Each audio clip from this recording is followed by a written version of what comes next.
From Studio 3B in New York, here is Stone Phillips. Going, going, gone. More than 500 items that once belonged to President John F. Kennedy and his wife will soon be offered to the public in what could be one of the biggest money-making auctions this year.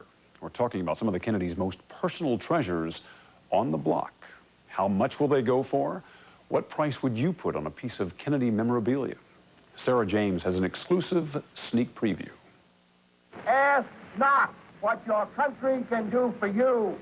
Ask what you can do for your country. When my shines are smiling. The images are timeless.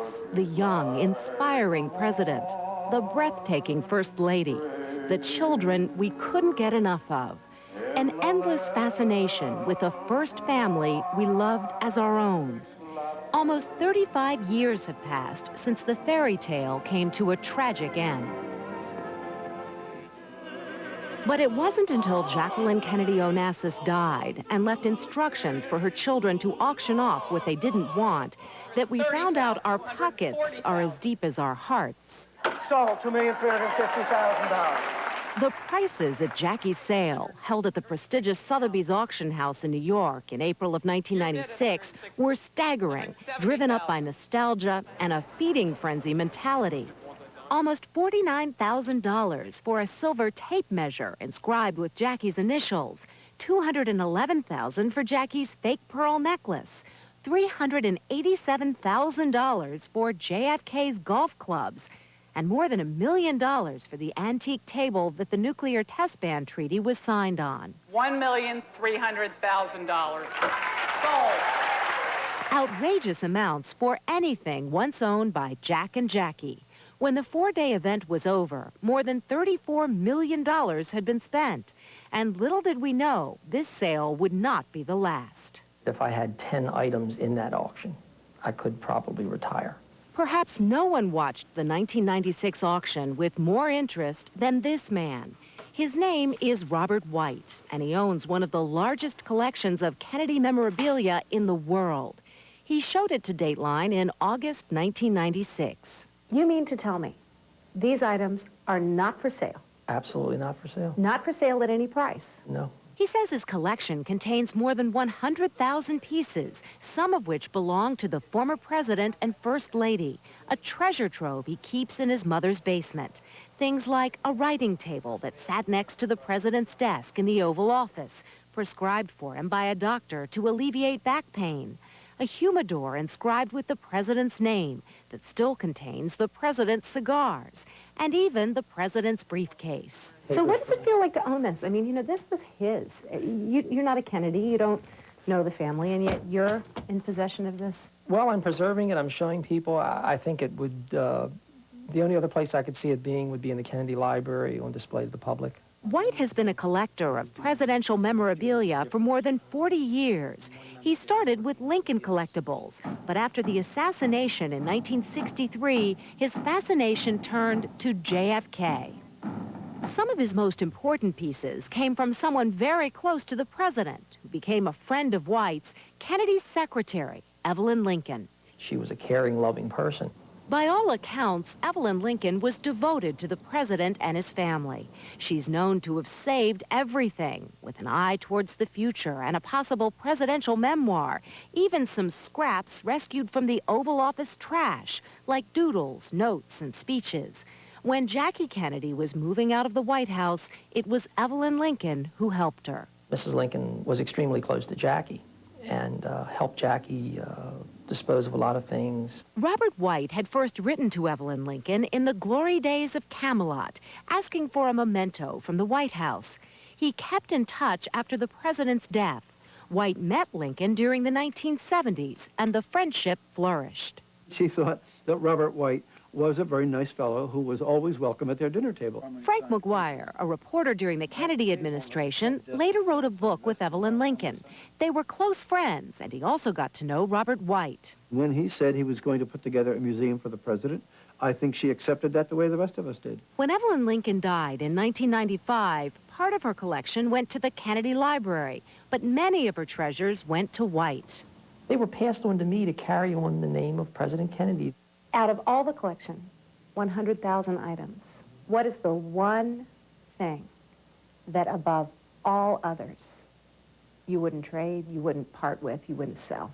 The briefcase he used through his whole political career. It was on the plane in Dallas. It has the ambiance to me of Kennedy his whole life. That was then.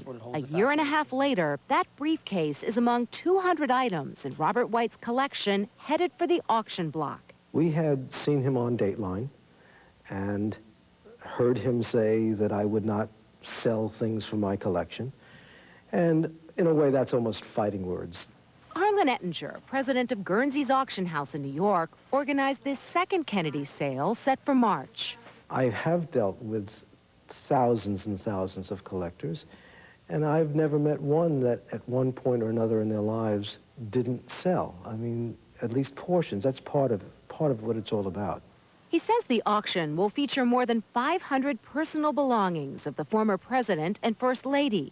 And White isn't the only one with items for sale.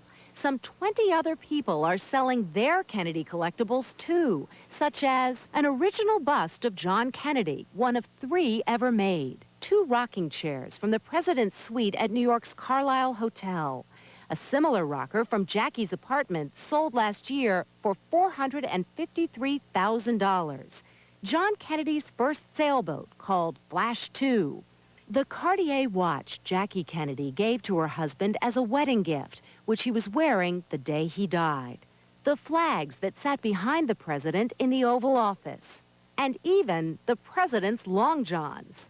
This is underwear belonging to the president. Is that demeaning in any way? It only serves to show that he was a man and not something more than that. Half the items in the sale belong to the man who said he would never sell, Robert White. They include the president's working phonograph and 2 albums of Irish music. John F. Kennedy loved his music, and although it seems far-fetched, had a master sergeant that would precede him wherever he traveled in the United States to take this stereo. The humidor that sat on the Oval Office desk, including cigars. A set of 15 fountain pens used by the president to sign landmark pieces of legislation, including the Peace Corps and the Nuclear Test Ban Treaty. A silver calendar from Tiffany that the president gave to Evelyn Lincoln, which marks the dates of the Cuban Missile Crisis. That antique desk which sat next to the president in the Oval Office. And 3 handwritten journals from a 1951 trip to Europe containing recollections from meetings with communist leaders and the Pope.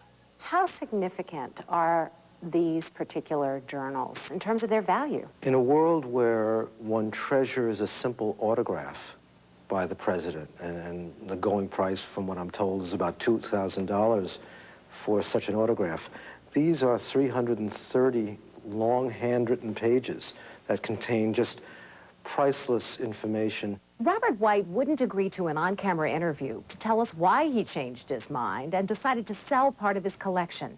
But in a telephone conversation, he told Dateline he does intend to build his museum and also wanted money to retire. His decision to sell has provoked some criticism from the JFK Library and from some of Evelyn Lincoln's close friends. I think she wanted a museum where people could see the very personal side of the late president on a very personal basis. By taking these things to New York, I think she would feel that she really had been had. But Ettinger says some of the items for sale come from a niece of Evelyn Lincoln's and a cousin of President Kennedy's. At $22,000.